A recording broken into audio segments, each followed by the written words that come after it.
So we did have the opportunity of meeting last Monday.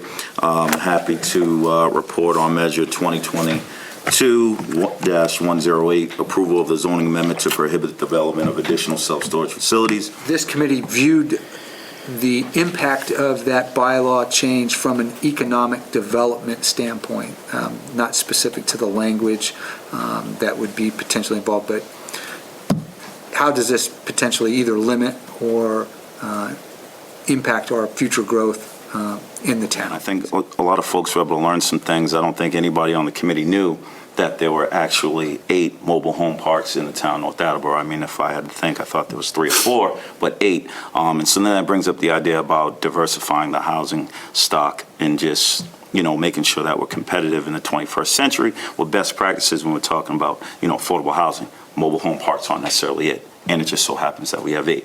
So at this point, it doesn't make sense to move forward with additional mobile home parks. And the same thing with self-storage.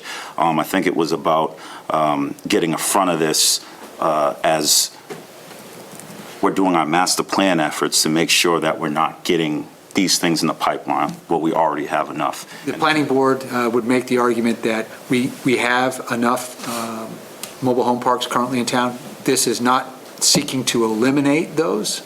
What it's doing is designed to not allow them to grow or add any additional. The other aspect of the self-storage on the economic impact to the town is if you were to build a self-storage site, it's not going to bring a plethora of new jobs to town. It could be actually unattended and, providing the same amount of property tax it does today.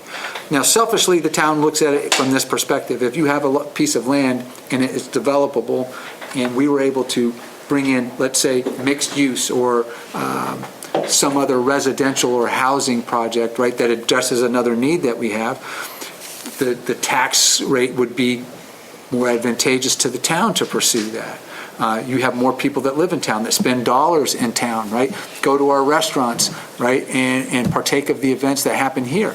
And it addresses an issue, I think, where the town is really kind of where this is all heading to is how we're addressing housing and affordable housing here in North Attleboro.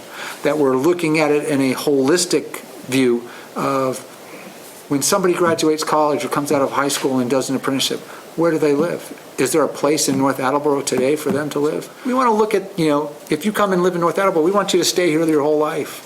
We want to be able to meet all your housing needs when you get married, when your kids are in high school, right, when you retire, because it's a great day to be in North Attleboro.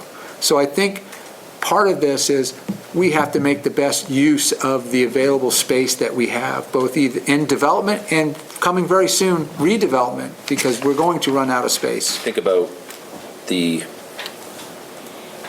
our tax base is like 83% residential already, right?